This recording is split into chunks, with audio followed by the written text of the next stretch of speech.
So this one is not defined. So the given formula is not exponential. Okay, etc., etc. Okay, so that was pretty easy.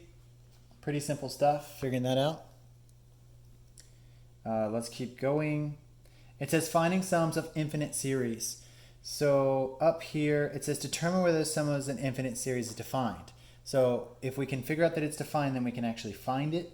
So here is that formula, right? So finding sums of infinite series. Okay, when the sum of an infinite geometric series exists, so you have to prove that it exists first, then you can calculate its sum. The formula for the sum of the infinite series is related to the formula for the sum in terms of Okay, so it's just like this, right? We've seen this before. So we'll examine an infinite series with r equals 1/2. What happens to the r to the n as n increases, right? It goes to 0. So the value of r to the n decreases rapidly. What happens with greater values of n? It goes very small, right? So that means it approaches 0. And if it approaches 0, then we can estimate the value of the series, right? If each contribution creates smaller and smaller terms. So all that is to say, so the new formula, so the formula for the sum of the infinite geometric series when r is between -1 and 1 is s equals a1 over 1 minus r. Again, you're not going to have to be able to defend all this. You just need to have this written down in your notes. That guy right there. So let's walk out. I think this is the last set of them. There's one last one after this. So it says identify a1 and r. Notice that's you need a1 and r. So it says find the sum if it exists for the following. So find a1 and r, confirm that r is between -1 and 1, solve. Cool. So let's see. So a1 is obviously 10. What's our r value here? 9 divided by 10, 8 divided by 9. Okay, so obviously this isn't geometric. So a is not geometric. It doesn't have a constant r value. So we can't do anything with that. B, let's see. So 99.44 divided by 248.6. What's that come out to? It looks like that comes out to 0.4. Okay, and if you keep going, you would show that the r value is 0.4. Now, is this r value between -1 and 1? It is. So that means that the sum does exist. So now we just need to plug all these ideas into the equation. So s equals a1, which is 248.6, and we need to divide that by 1 minus r, which is 0.4. And we would get 414.3 repeating. Cool. There's that guy. We're just kind of chucking things into equations. But keep in mind that you have to call things off if the sum doesn't exist, right? You can't just plug stuff in and not think about it. Okay, so here's a little bit harder one.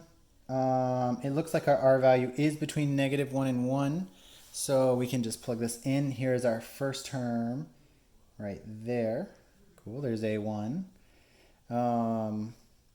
And r is right there. This just seems like you could just plug that in quite fast. Yeah, so a1 is this, r value is that. It does exist. You plug it all in, and you get this answer here. I won't belabor this. This is almost too easy. And interesting. And the last one is 1/9. Oh, 4/3. So notice the last one is geometric, but because that ratio is not between -1 and 1, you cannot find its sum. So the formula is exponential, so the series is geometric, but because r1 is greater than 1, the sum does not exist. You can't calculate it. Okay, finally, just a little bit of application, and then we're done with this. You don't have to actually solve this yourself, but this is just fun if you did this as a kid.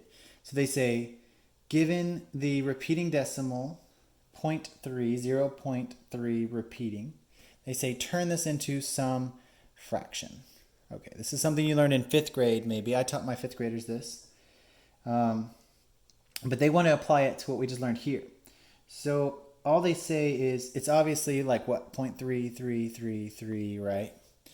And they say, but what if we rewrote it in terms of a sequence.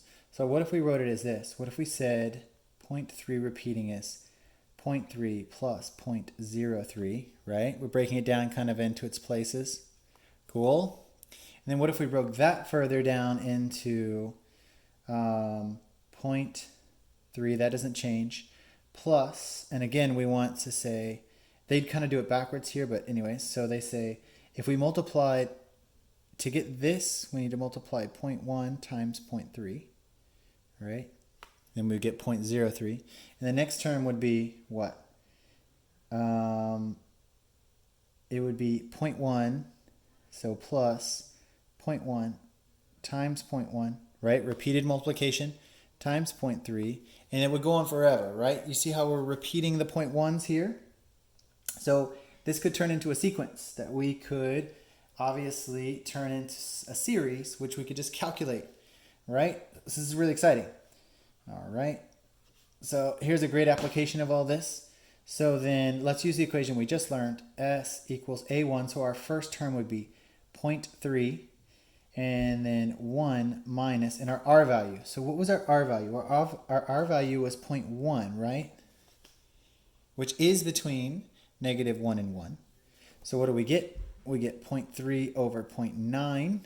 How convenient, which is just 1/3. And we knew that already, obviously, but it just shows you how you could use this as an application for it. Okay, I think that wraps things up. There's an annuity problem at the end, which ties into the first problem. Annuities are really interesting, and it's a financial angle on all this. I encourage you to read about annuities. And if we were in person, I would go into detail, and I could show you a few videos on this. But since we're all at home, I'll restrain myself. But if you are curious, read that.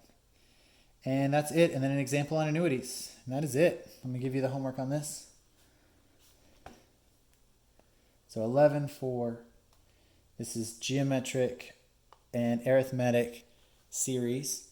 And let's go 7 through, and this is not too long, it doesn't seem. We don't need too much graphic stuff. Let's just go 7 through 25. Nice and short. All right, that's it. There's 11.3 and 11.4. Good luck, you guys.